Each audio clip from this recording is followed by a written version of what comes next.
Let's go out to our correspondent in Islamabad, Susanna Costa. Susanna, we've just seen some very interesting things in this report there. Now, you've lived in Pakistan for about 4 years now. Have you noticed any changes in the last year as a result of this Taliban advance?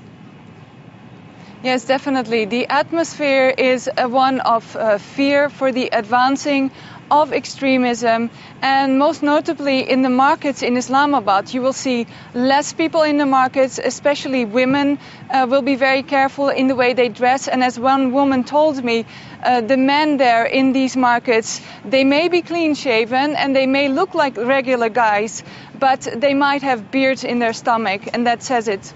And so how has it been for you then, working as a female journalist in Pakistan, Susanna? Well, for me, I used to travel in local buses. I was able to go quite a long way in that way of traveling. But at the moment, I'm very careful in the way I plan my stories. I don't stay in places too long. And I will be much more careful in who I deal with. All right. Eric Margolis, how have the Taliban managed to get such a grip in Pakistan? I mean, how come local people aren't reacting? This is a very complex situation. Put it in a nutshell. The people we call Taliban in Pakistan are not the same as the real Taliban in Afghanistan. What we're looking at in Pakistan, in northwest frontier province, are Pashtun, primarily Pashtun tribesmen, the world's biggest tribe, who are very conservative in their ways and very orthodox in their approach to Islam. They have very long traditions, and they're split up into many tribes and sub-tribes, and some of them are militant Islamists and some are not. Some are mountain bandits. You don't know who's who there right now. Well, you don't know who's who. Let me go back to Susanna Costa in Islamabad. Susanna, have the locals been reacting to the imposition of Sharia law? Are people reacting, or are they just staying passive?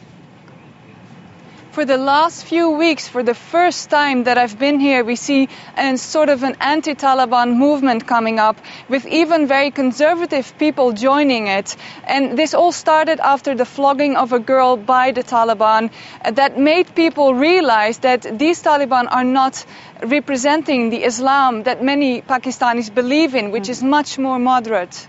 No, so Eric Margolis, I mean, Sharia law isn't new in northwest Pakistan, but it seems to have evolved. How has it evolved in the years? Well, many people in the region are demanding the return of Sharia law because there is no other law.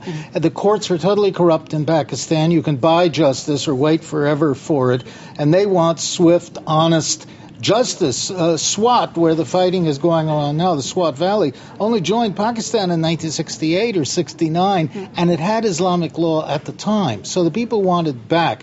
They have Islamic law in Saudi Arabia, too, and it doesn't upset us. But I want to say that the Pashtun people in the northwest frontier are not about to take over the rest of Pakistan. Punjab, Sindh, Baluchistan, this is a regionally confined movement, and it is likely to stay there. Susanna, in Islamabad, has there been any, if at all, has there been any positive aspect to the Taliban rule in Pakistan? Not at all, because what we've seen is that these Taliban are not looking for a just society. They're just looking for power.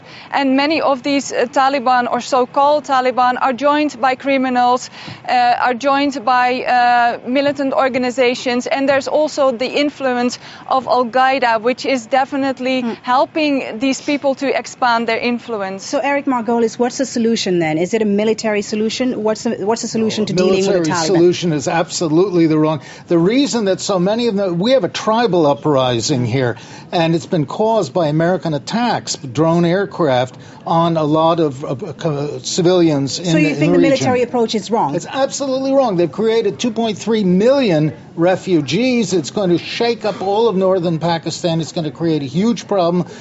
Diplomacy is the only way to deal with these people. Otherwise, you're going to end up with another Afghanistan. So you're suggesting negotiate negotiating with the Taliban? The government should negotiate with the tribesmen. I won't use the word Taliban. With the tribesmen of the northwest frontier who have been revolting for 150 years, doing exactly the same thing. This is nothing new. We just don't know the history of the region. All right. Eric Margol is Pakistan expert. Thank you very much indeed for speaking to us. And of course, thank you as well to our correspondent in Islamabad, Susanna Costa. Thank you both for speaking to us there about the situation in Pakistan.